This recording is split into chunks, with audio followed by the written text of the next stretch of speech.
Une baleine jaillit de l'eau et s'écrase à la surface en faisant de puissantes éclaboussures.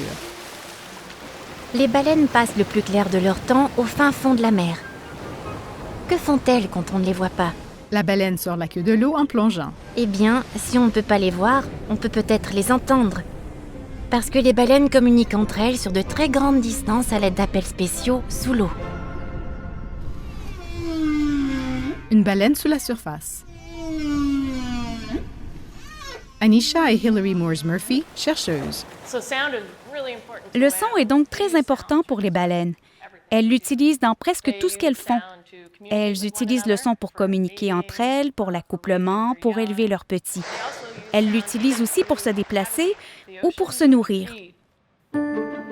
Un drapeau de la garde côtière flotte dans une forte brise. Des chercheurs comme Hilary Moores Murphy travaillent avec différents outils de haute technologie qui leur permettent d'espionner la vie privée des baleines.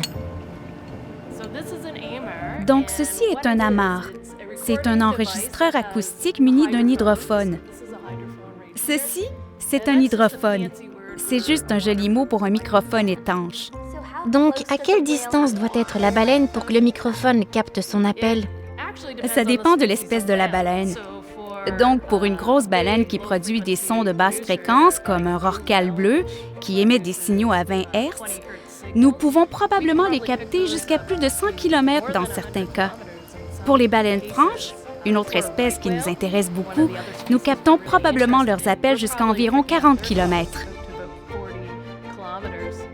L'engin en forme de torpille se trouve sur le pont de navire.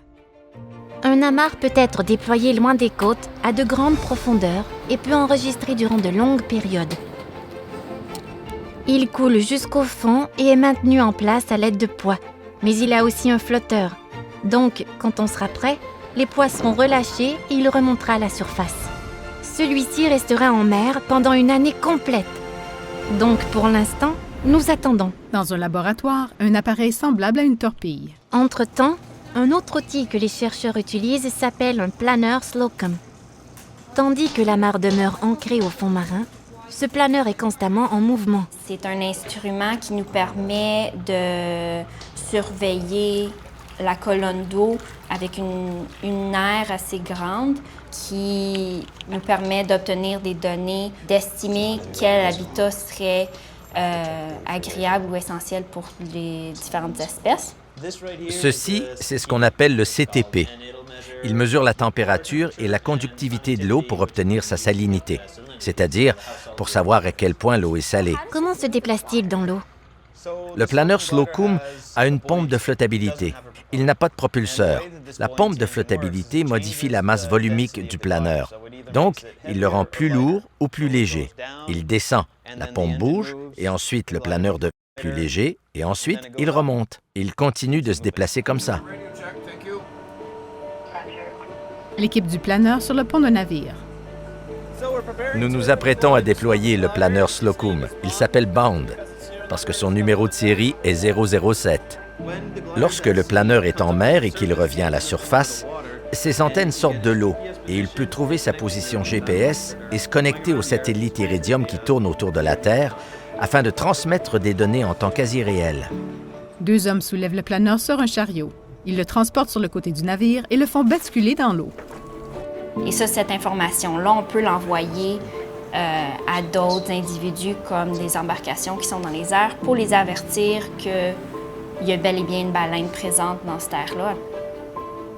Ce sont des renseignements essentiels, surtout parce que certaines espèces en voie de disparition, comme la baleine franche de l'Atlantique Nord, semblent être en train de changer leur comportement migratoire. L'amarre est sortie de l'eau. Une fois l'amarre ramenée sur la terre ferme, on télécharge et on traite ces données pour permettre aux chercheurs de regarder ou d'écouter d'un peu plus près ce que font les baleines sous les vagues. Une onde sonore sur un écran d'ordinateur.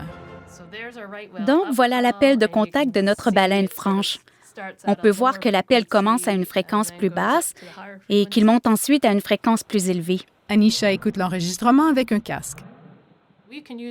Nous pouvons utiliser l'acoustique pour surveiller d'autres endroits et voir si des baleines franches y sont de passage ou s'y attardent. Nous pouvons voir si elles ne sont là qu'en été ou si nous les entendons à longueur d'année. Lors d'un de mes enregistrements de Gauley, Nous avons même enregistré une baleine franche au mois de décembre, en plein hiver. Donc, nous pouvons apprendre des choses au sujet de ces animaux que nous ne savions peut-être pas auparavant parce que nous étions incapables d'aller à leur recherche. Une baleine franche crache de l'eau. Elle se replie sous les vagues, laissant derrière elle des éclaboussures blanches.